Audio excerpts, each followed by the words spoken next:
ଆପଣମାନେ ଦେଖୁଛୁ Sachin official news channel. ଆପଣମାନେ ନ୍ୟୁ ଯଦି ଭିଜିଟ୍ କରିଥିବେ ସବସ୍କ୍ରାଇବ୍ କରିବାଟା ନେଇ ଭୁଲବେ। ଆପଣମାନେ ଯଦି ସବସ୍କ୍ରାଇବ୍ କରିଥିବେ ସବୁ ସୁଭଦ୍ରା ଯୋଜନା ବିଷୟରେ ସବୁ କିଛି ଆପଣମାନେ ଜାଣିପାରିବେ। ସେଥିଲାଗି ଆପଣମାନେ ନ୍ୟୁ ଗୋଟେ ଭିଜିଟ୍ କରିଥିବେ ନିହାତି ସବସ୍କ୍ରାଇବ୍ କରିବେ। ମୋର ତବିୟତ ଟିକେ ଭଲ ନାହିଁ, ଦେହ ଟିକେ ଭଲ ନାହିଁ, ସେଥିପାଇଁ ଆପଣମାନେ ଭିଡ଼ିଓଟି ନେଇ ବନେଇ ପାରିଥାଏ। ଆପଣମାନେ ଦେଖିପାରୁଥିବେ କେମିତି ପାଇବେ ସୁଭଦ୍ରା ଟଙ୍କା। ଆଜ୍ଞା ଆପଣମାନେ କେନ୍ ଭାବରେ ପାଇପାରିବେ ସୁଭଦ୍ରା ଯୋଜନା ଆପଣମାନେ ଏହି ଭିଡ଼ିଓ ମାଧ୍ୟମରେ ଜାଣିପାରିବେ। କିନ୍ ଇଲିଜିବିଲିଟି ଆପଣମାନେ ପାଇପାରିବେ, କିନ୍ ପ୍ରମାଣପତ୍ର ମିଳିବ ଆପଣମାନଙ୍କୁ। ଆଜ୍ଞା କେମିତି ପାଇବେ ସୁଭଦ୍ରା ଟଙ୍କା। ଆଜ୍ଞା ଏଇଟା ଯେମିତି ମେନସନ୍ କରାଯାଇଛି ପେପର ମାଧ୍ୟମରେ, ଏହି ବିଷୟ ମାଧ୍ୟମରେ ଆପଣମାନେ ଜାଣିପାରିବେ। ଦେଖମା କାଣା ଅଛି ଅପଡେଟଟା। ମହିଳା ଜଣଙ୍କ ଅଛି ଓଡ଼ିଶାର ବାସିନ୍ଦା ହୋଇଥିବେ। ଆଜ୍ଞା ଆପଣମାନେ ଦେଖିପାରୁଥିବେ ଓଡ଼ିଶା ନିହାତି ବାସିନ୍ଦା ହୋଇଥିବେ।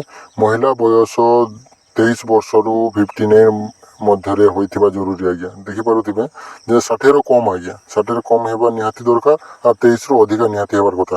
କେବଳ ବିବାହିତ ମହିଳା ମାନେ ଅନ୍ତର୍ଭୁକ୍ତ ହୋଇପାରିବେ। ଆଜ୍ଞା ମହିଳାମାନେ ଯେନ୍ମାନେ ବିବାହିତ ଆଜ୍ଞା ସେମାନେ ହିଁ ଅନ୍ତର୍ଭୁକ୍ତ ଆପଣମାନେ ହେଇପାରିବେ। ଗୋଟିଏ ପରିବାରକୁ ଜଣଙ୍କୁ ସୁଭଦ୍ରା ଟଙ୍କା ମିଳିବ। ଆଜ୍ଞା ଆପଣମାନେ ଦେଖିଥିବେ ଗୋଟିଏ ପରିବାର ଆଜ୍ଞା ଯେନ୍ ଗୋଟିଏ ପରିବାର ନୁ ହିଁ ଗୋଟେ ଲୋକ ହିଁ ପାଇପାରିବେ। ଆଜ୍ଞା ଗୋଟିଏ ପରିବାର ଜଣଙ୍କୁ ସୁଭଦ୍ରା ଭାଉଜର ମିଳିବ। ଆଜ୍ଞା ଦେଖିପାରୁଥିବେ ଆବେଦନ କୌଣସି ସରକାରୀ ଚାକିରି ଥିବା ନିହାତି ଦରକାର। ଆଜ୍ଞା ଆପଣମାନେ ଦେଖିପାରୁଥିବେ ଯେଉଁ ସରକାର ଚାକିରି ନିହାତି ଥିବାର କଥା।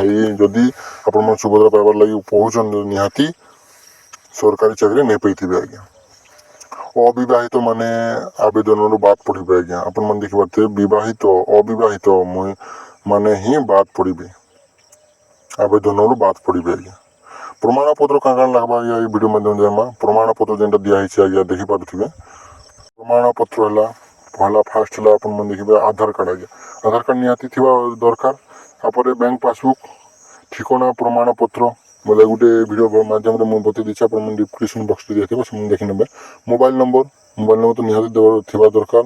ପ୍ରମାଣପତ୍ର ଯେନ୍ଟା ଦେଖା ହେଇଥିଲା ଆପଣମାନଙ୍କୁ। ହଁ ତାପରେ ମୋବାଇଲ ନମ୍ବର ଆପଣମାନଙ୍କୁ ନିହାତି ଥିବାର କଥା।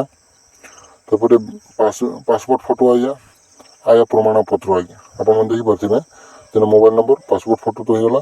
ଆୟ ପ୍ରମାଣପତ୍ର ଯେନ୍ଟା ଇନକମ୍ ସାର୍ଟିଫିକେଟ୍ ଆଜ୍ଞା ନିହାତି ଗୋଟେ ବନେଇ ଦେଇଥିବେ। ଇନକମ୍ ସାର୍ଟିଫିକେଟ୍ ବନାବାର ନାଇଁ ବୋଲିବେ। ଆଜ୍ଞା ଆପଣମାନେ ରାସନ କାର୍ଡ଼ ଆଜ୍ଞା ରାସନ କାର୍ଡ଼ ନିହାତି ଜରୁରୀ। ଆଜ୍ଞା ରାସନ କାର୍ଡ଼ ଯେନ୍ଟା 7 ନମ୍ବର ଲାଷ୍ଟକେ ଦିଆଯାଇଛି ଯେନ୍ଟା 7 ନମ୍ବର ରାସନ କାର୍ଡ଼ ନେଇଥିଲେ ଆପଣମାନେ ଆବେଦନ ନେଇ କରିପାରିବେ। ଆଜ୍ଞା ଆବେଦନ ନିହାତି କରିବେ। ତ ରାସନ କାର୍ଡ଼ ନିହାତି ସୁଭଦ୍ରା ବର୍ଷକୁ ମିଳିବ 10,000। ଆଜ୍ଞା କେନ୍ କାଣା ସ୍କିମ୍ଟା ଅଛି, କେନ୍ଟା ପାଳନ କରିବାକୁ ପଡ଼ିବ ଦେଖମା ଏଇ ଭିଡ଼ିଓ ମାଧ୍ୟମରେ। ସୁଭଦ୍ରା ଯୋଜନା କ୍ୟାବିନେଟ୍ ମୋହର। ଆଜ୍ଞା ଆପଣମାନେ କ୍ୟାବିନେଟ୍ରେ ମୋହର ପଡ଼ି ସାରିଲାନ ସୁଭଦ୍ରା ଯୋଜନାର।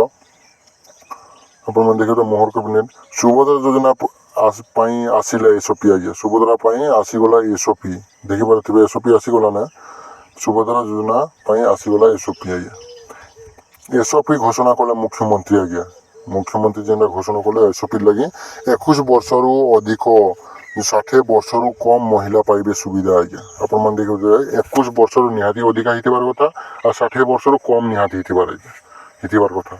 ସେମାନେ ହିଁ ସୁଭଦ୍ରା ଯୋଜନାର ଫାଇଦା ଉଠେଇ ପାରିବେ। ଆଜ୍ଞା ତାପରେ ଦେଖିନେବା ରାଜ୍ୟ 1 କୋଟିରୁ ଅଧିକ ମହିଳା ହେବେ ଉପକୃତ। ଆଜ୍ଞା ରାଜ୍ୟରେ 1 କୋଟିରୁ ଅଧିକା ହିଁ ମହିଳାମାନେ ଉପକୃତ ହେଇପାରିବେ। ମହିଳା ସୁଭଦ୍ରା ଡେବିଟ୍ କାର୍ଡ଼ ପ୍ରଦାନ କରିଦେବେ। ଆଜ୍ଞା ମହିଳାମାନଙ୍କୁ ଯେନ୍ଟା ସୁଭଦ୍ରା ଯୋଜନା ଡେବିଟ୍ କାର୍ଡ଼ ଆପଣମାନଙ୍କୁ ପ୍ରଦାନ କରିବେ। ଆଜ୍ଞା ପ୍ରଦାନ କରିବେ। ଆଜ୍ଞା ଡେବିଟ୍ କାର୍ଡ଼ ATM ଯେନ୍ଟା ରହିଛି ସେଇଟା ହିଁ ଆପଣମାନେ ପାଇପାରିବେ। ହେଲା 2ଟି କିସ୍ତିରେ ପ୍ରଦାନ କରିବେ ସରକାର। ଆଜ୍ଞା 2ଟା କିସ୍ତିରେ ଆପଣମାନେ ପାଇବେ।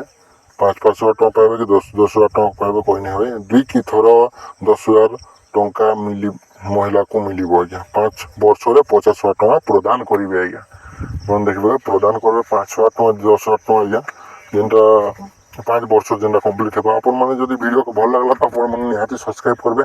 ସବସ୍କ୍ରାଇବ୍ କରିବାଟା ନେଇ ଭୁଲବେ। ଆଉ ଯେନ୍ କୃଷି ରିଲେଟେଡ୍ ଯେନ୍ ଭିଡ଼ିଓ ବି ଆପଣମାନେ ପାଇପାରିବେ ସେଥିପାଇଁ ଆପଣମାନେ ନିହାତି ସବସ୍କ୍ରାଇବ୍ କରିକିରି ରଖିଥିବେ। ଆଜ୍ଞା ଜୟ ହିନ୍ଦ ରଖୁଛି।